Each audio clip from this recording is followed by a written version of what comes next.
when the people told David, you know, what happened to the father of that present king, he felt, this is somebody I owe my own kindness.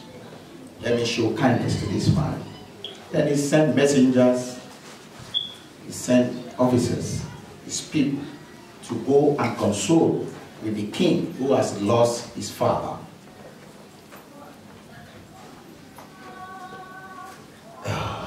And you know what happened afterwards? The intention was misinterpreted. The intention of the good king, King David, was misinterpreted, the good intention.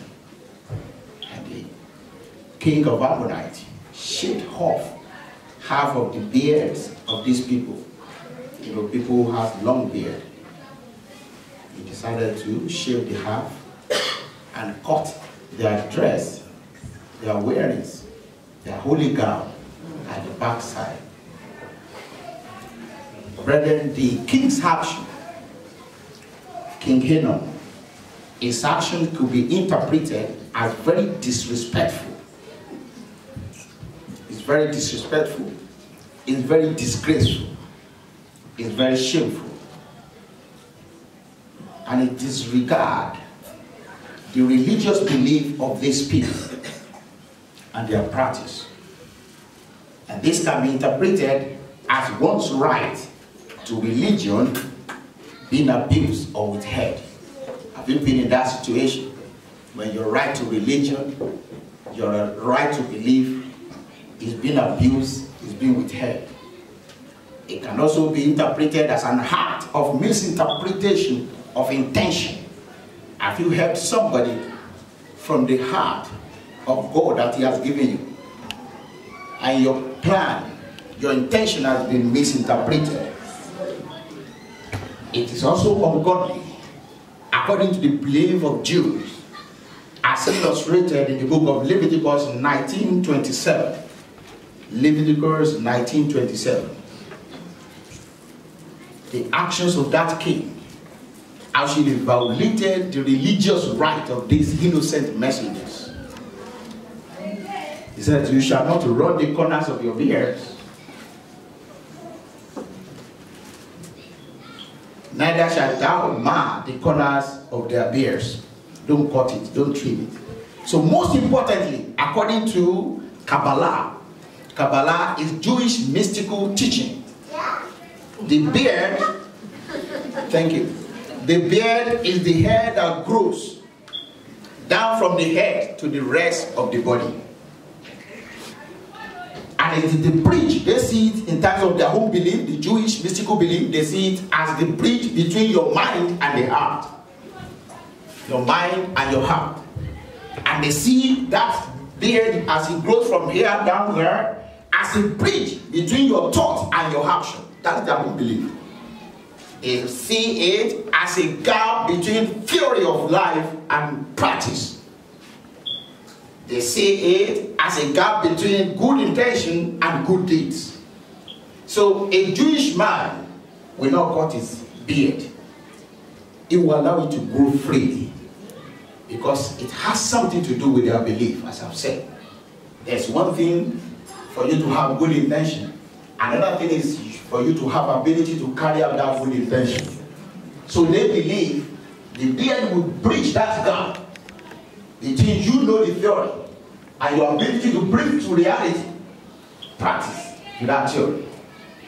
The beard to the Jewish represents creation of the world, being divinely inspired by the Holy One. So it's very symbolic to them. So King Hinnom's action caused these innocent believers what we can call retardation in religious practice, what we can call deprivation of right at all levels. And you are at that position where something happens and it brings you to a position of standstill. It caused them a kind of psychological illness. They felt isolated from their God. They felt isolated from what they were born and built to do and to practice. They felt the stigmatization. They also felt the kind of diminished self-esteem and personal confidence. And you are at that position today. No, sir. The message of King David to the affected officers is the message of God for you today. And the message is, please stay at Jericho. Please do what? Stay at Jericho until your beard grows again. My people, God is very conscious of what the actions of Satan and its representative have cost you in the years past. And up to this very moment, God is very aware of it. And God is therefore begging you today to please stay in Jericho while He restores you, while He rebuilds you to perfection. Say to somebody, stay at Jericho. So what does this Jericho imply?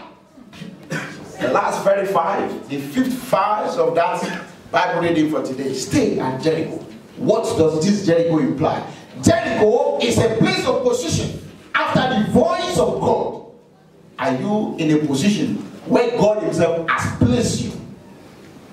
Jericho is not that conducive, as it can never be compared to where you came from and where you are going. Jericho is not your home.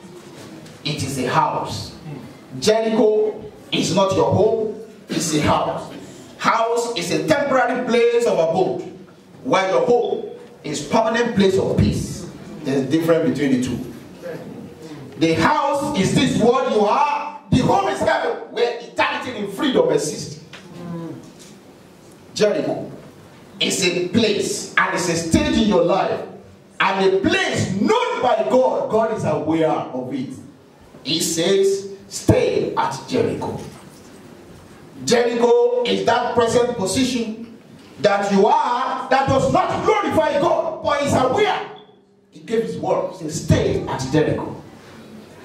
Jericho is your afflicted state, afflicted position. Position of crying daily. Position of personal soberness. Position of unexplained discomfort. Jericho is where you are presently. It does not give joy. It doesn't make you happy. But God, the giver of joy, is aware that you are there.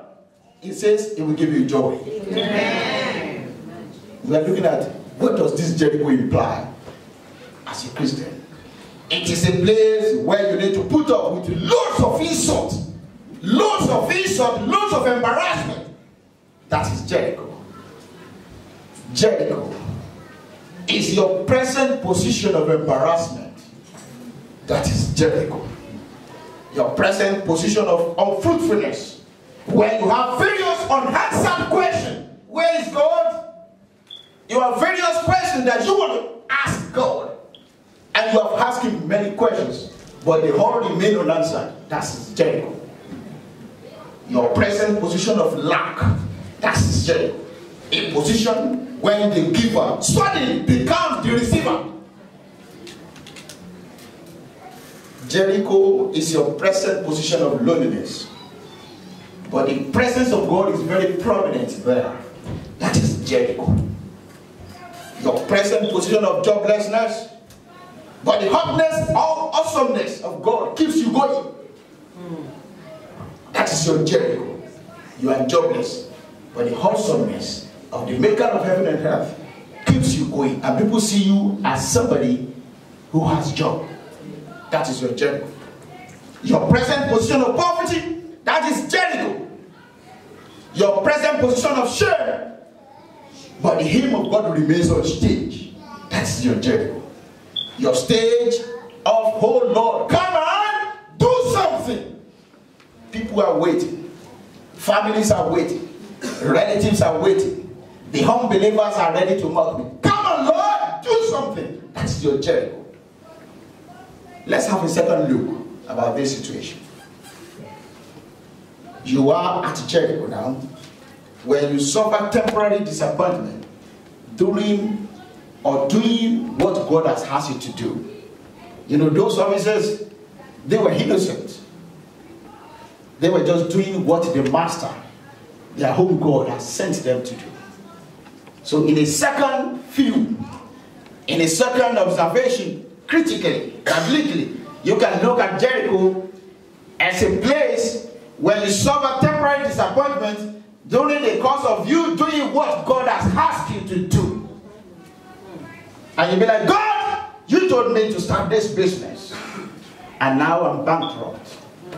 I say, God, you asked me to start this business. Look at the debt. You are in your Jericho.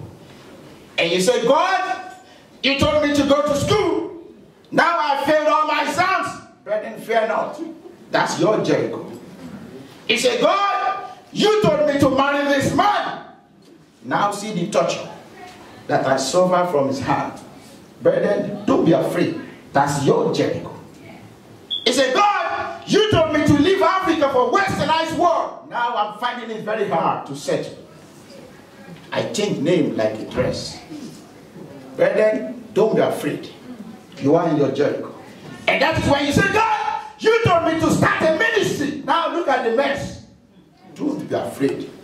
You are in your home Jericho. Tap somebody. Slap somebody.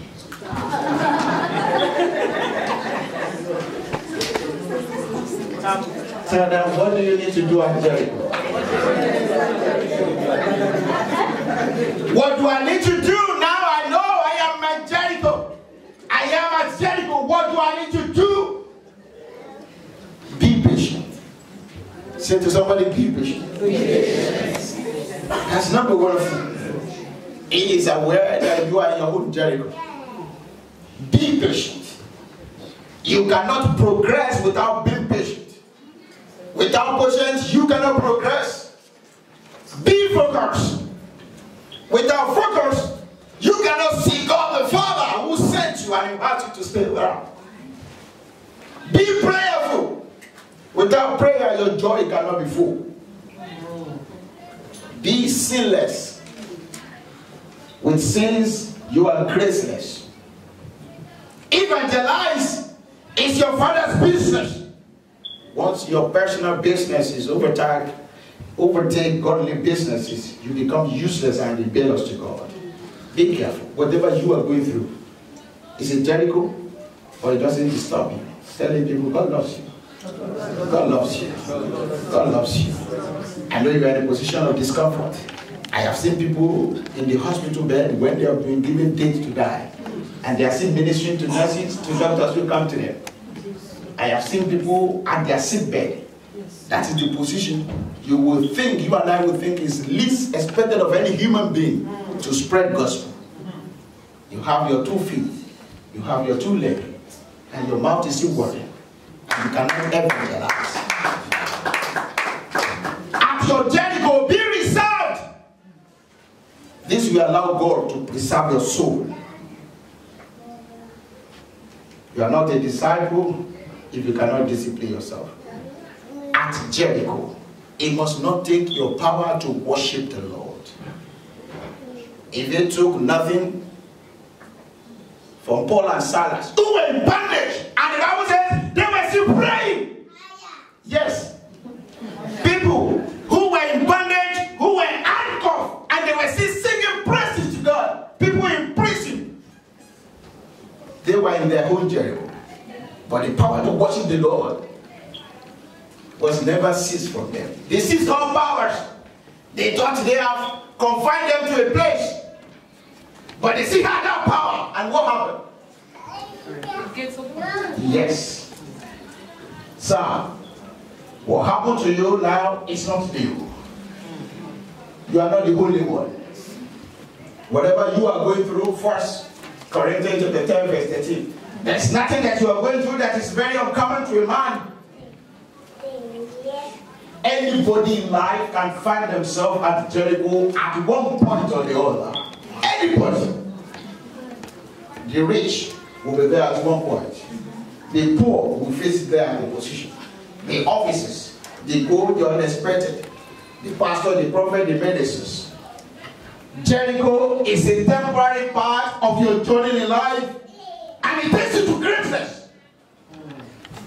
It takes you to Jerusalem.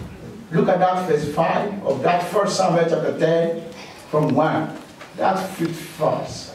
He said, wait at your Jericho until your beard grows again. Then you can now return to where?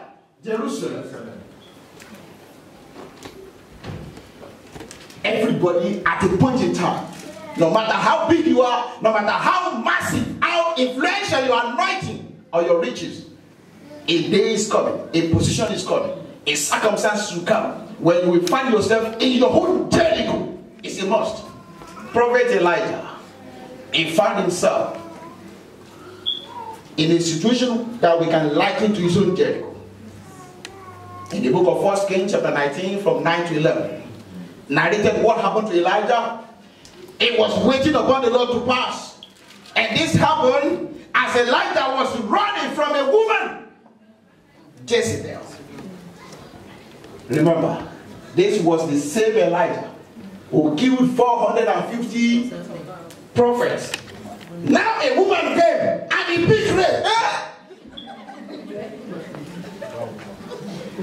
A prophet killed 450 men.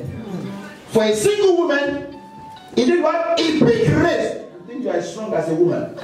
A man. Let me put it. You think you are strong? Every man in the house? Let the woman show the color. And you will know their powers and powers. That woman that will shakara every day. She just being quiet. The day you see her call, even your landlord will pick race. Have you ever seen when the police even come and say, what's the problem? My wife just did me. Come on, do it again. Our Lord Jesus Christ has to wait at his own Jericho at a point in his life. You ask me how? He was taken away to Egypt as a baby. So that the then King Herod would not be able to kill him. As narrated in the book of Matthew chapter 2 verse 13 to 14. The purpose of Christ's journey was purely for safety. And most importantly, to fulfill what prophet Hosea 11 chapter 1 has said about him. Everybody at a point in time, we will go there. Our own Jericho. If Christ was there, if Moses was there, if Joseph was there, then there will come a time when you will find yourself in a certain position of life where you will find it very hard to run away from humiliation, to escape embarrassment. So, brethren, if you find yourself in one Jericho today or the other, I want to see it as is God's plan. If you find yourself today in one Jericho or the other, I want you to see it as God allows it. I want you to see it that God has not deserted you. Listen, church. Jesus' parents were not too proud to run away for safety, despite the fact that they know Jesus Christ, the little baby, is more powerful than that human king of Herod. They stay in their own Jericho for fulfillment of God's words. Don't be too proud to stay in your Jericho. Joseph and Mary, the father of Jesus Christ our Lord, could have said, their son is too powerful. And they should have said, no, I want to put it to test. We're not going to run away. We want to stay. Listen, whenever God ministers to you to do something, do it. He knows why. Do not be too good or too big in your own eye. In such a situation of life, it might not only be the only condition you may face in that point in time, but it might be just that is the only thing God will want to use that will lead you to celebration. But He wants you to go through it. Do not put God to unnecessary test. Don't do what? Put God to unnecessary test. Or otherwise you feel disappointed. If Joseph and Mary had said, no, we're not going to Jericho, we're going to stay here. We have God. That's our baby. Don't put God to unnecessary test. Otherwise you will miss your testimonies. God is the mighty one in battle. He says, stay in your Jericho. I'm going to fight for you. He knows the battle. He will fight for you. He knows the right time to defend you before every battle. I want to sign a strong warning here. Brethren, while you are waiting on him in your Jericho, don't forget the title is Wait at Jericho. We identify what Jericho means. We discuss at length what you must do at Jericho. We mention the position of God to you as a person at Jericho. Now let me sound this strong warning. When you are waiting on him in Jericho, there may be a strong wind. Don't be afraid. There may be a very massive earthquake. Don't run away. There shall be fire. Feel protected. Do not be dismayed. The Lord, the consuming fire, the maker of heaven and earth, is right there with you. He confirmed this in the book of Isaiah 43 verse 2. Because many of us will think, now he has me to stay, and there comes massive rain. How am I going to stay here and get flooded? He asked me to stay here, and there comes fire. God forbid there's fire, and then instruction from heaven. Say, can everybody stay in the church? Don't run away. Everybody will look at the pastor. Are you the one talking? And the fire is coming through the door. And the one is coming here and say, and you hear the voice again, can everybody stay in the church? The Lord is in charge.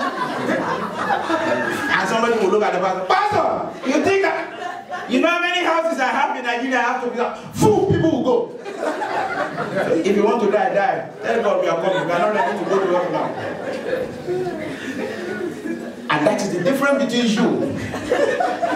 Yes, that is the difference between you and what God wants you to be. God wants you to see the fire from there and fire from here, and you hear that voice and you say, see, that is God. Because he says, when thou pass through the waters, I will be there with thee. And through the rivers, they shall not overflow thee. When thou walkest through the fire, thou shalt not be burned. Neither shall the flame kindle upon thee. Isaiah 43 verse 2. As long as he asks you to stay, he will overlook you. It's hard, isn't it? The fire is here, the water is here. They all represent imaginable life problems.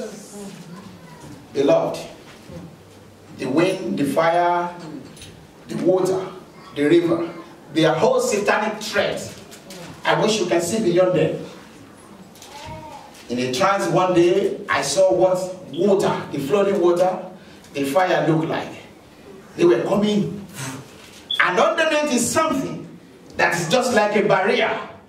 And God asked me to tell you and I, as he told me that day, that you see the fire, you see the water, I have limitation. They must obey me. When I ask them to stop, they must stop. We won't be able to see those limitations because they're spiritual barriers. Yes. And that's why we are nervous. That's why we are afraid. Every fire you see has limitation. God knows the boundary. They must obey the one that created them. Yes. So be firm. Be focused. And expect that quiet, gentle voice to come at the right time. I pray you'll be careful enough to hear him telling you to leave Jericho when it matters. Amen. Brethren, it's a word of warning. Do not settle in Jericho. Don't settle there.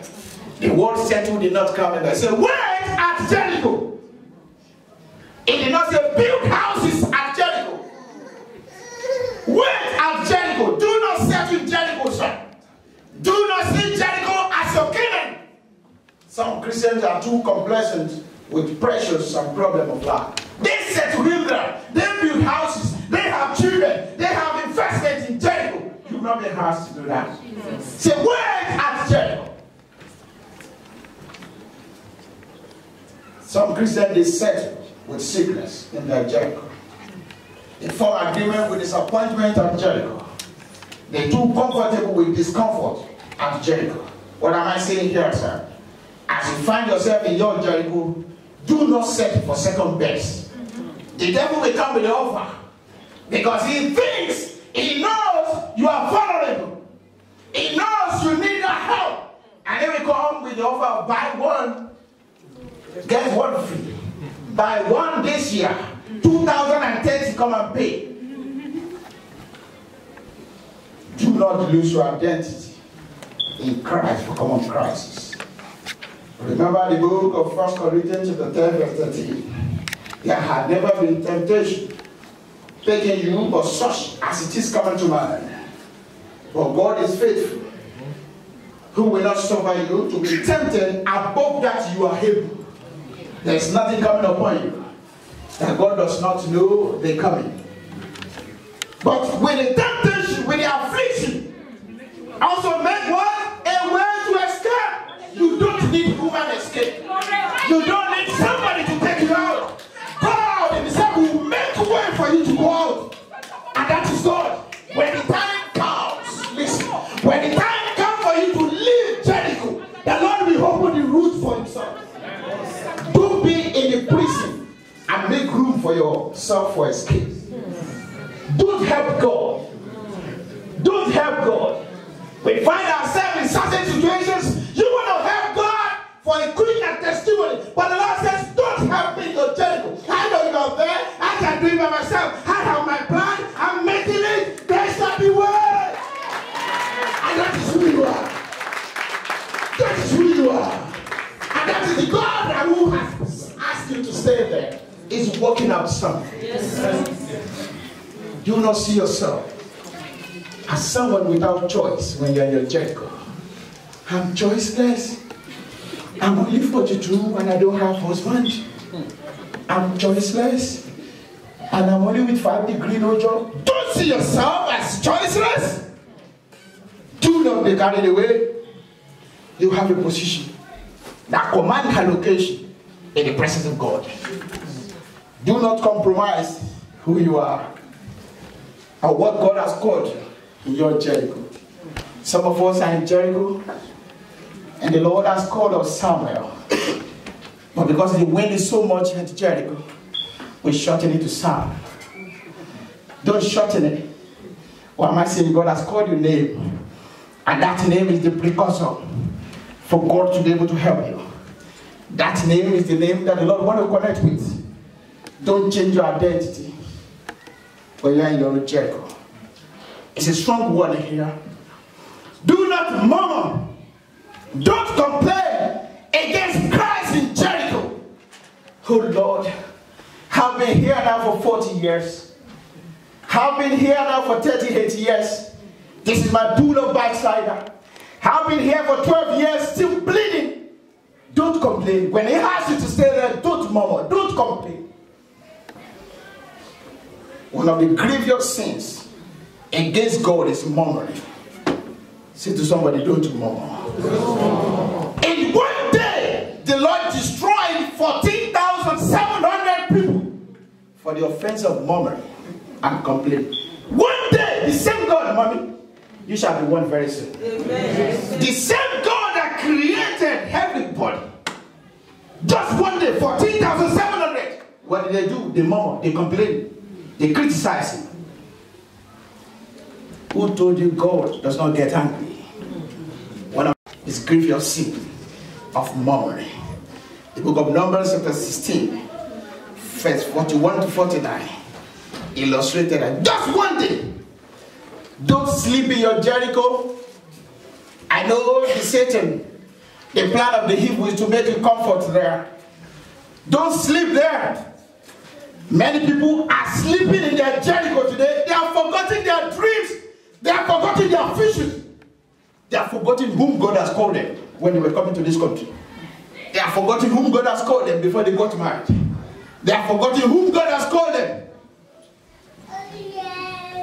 Do not have ungodly relationship with the people of Jericho.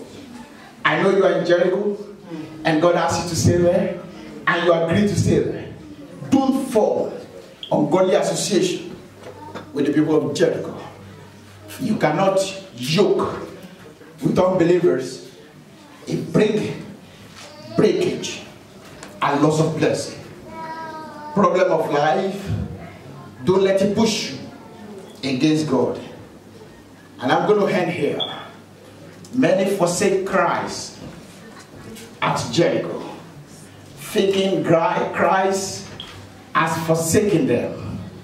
Majority of us, we forsake Christ Jesus at our Jericho because we think he has forgotten us there. Psalm 55, Psalm 22. It says, cast thy burden upon the Lord, and he shall sustain thee. Psalm 55, verse 22. Cast your burden upon the Lord, and he shall sustain you. He shall never, never suffer the righteous to be moved.